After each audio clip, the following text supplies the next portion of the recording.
Shalom Aleichem, how are you? Welcome back to another episode of Taste of Torah. My name is Rabbi Yossi Lipsker. I hope you had a beautiful and restful Shabbat. Yesterday, when we read the Torah portion, we read about the story of Yosef being accused by his boss's wife of rape. And what happened was Potiphar's wife fell in love with Joseph, and she tried to seduce him, and he resisted her. And she was very resentful of that, so she in turn tried to frame him for raping her. And she did it in an interesting way and in a surprising way. You would think that she wanted to have a foolproof case, and she didn't even need to do this. That's the truth. I mean, she was the wife of the chief of police of Egypt. It was a police state. She could have had him thrown in prison without a trial, without evidence. But she clearly wanted people to believe her. So that's why it's surprising that she chose the evidence of holding on to Joseph's coat, saying, this man tried to rape me, and here's his jacket as evidence. It's possible that she could have used it as evidence, but it's weak. The best type of evidence would be if she managed to prove that Joseph had in his possession some of her clothing, which he had in the course of a struggle. The fact that she didn't choose to do that suggests that the narrative is pointing us once again back to paying attention to Joseph's clothing. You see, Joseph's clothing is what got him in trouble in the first place. And that's why he was even in Egypt to begin with, because of his coat of many colors. And now again, we see this recurring pattern of him struggling through clothing. So what is the struggle over here? And in general, spiritually speaking, from a Kabbalistic perspective, the idea of clothing represents the way we are in our relationship with others, the way we interact with others. The clothing that we wear is socially the medium that allows us to appear in public, and therefore symbolically it stands for the way we are in relationship to others. And oftentimes we get caught up in that medium, and we start to base our entire lives on other people's expectations of us. In the process, we neglect our true self, our true essence. And Yosef was really struggling to find out who he was, not in relationship to others, but on an essential level. And that's what these clothing struggles represent. And interestingly, there's another pattern that emerges over here.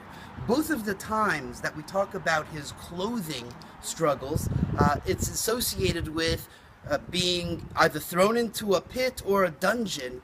And symbolically, that's a very strong idea here, that somehow the preoccupation with the externalities, with the clothing, is similar somehow to a submerging of the essential identity and the pushing it down into the cellar, into the depths, into the dungeon, into the pit, in lieu of a more external way of being in the world. And we see him going through this process over and over again. And what he's really struggling is to have that identity come back up out of the pit to who he truly is, to embracing his real identity, which, as we know, is Yosef HaTzadik, Joseph the righteous person. He was a unique and amazing historical figure, and he needed to really own that and come into his own strength. And that's what his struggle was.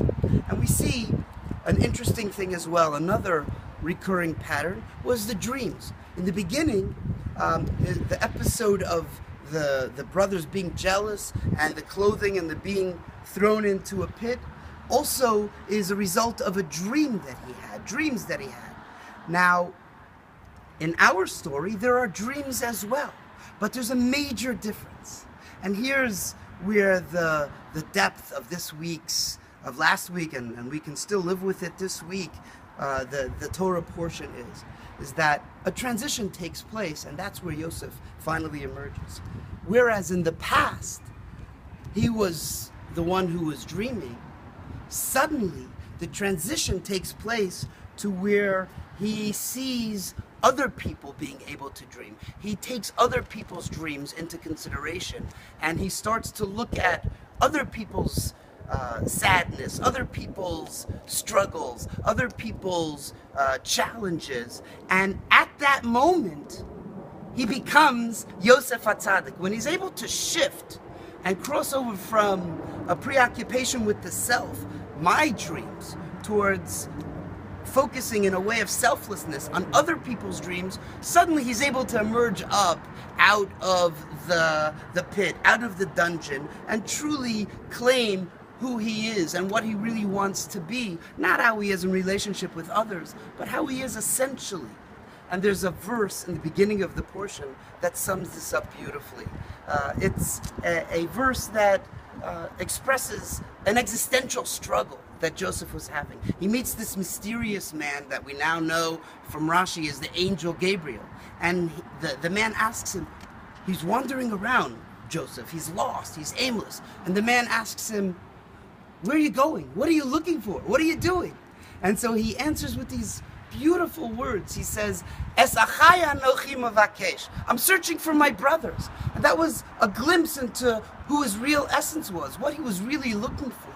He was searching for connectedness, for community, for togetherness, for a sense of belonging. And ultimately he found that. Ironically, he found his truest, deepest self in the moment that he abandoned his personal dreams and focused on the dreams of others. He suddenly discovered his real self and his desire to be part of something greater than him. Shavua Tov, and I hope to talk to you all soon. Take care.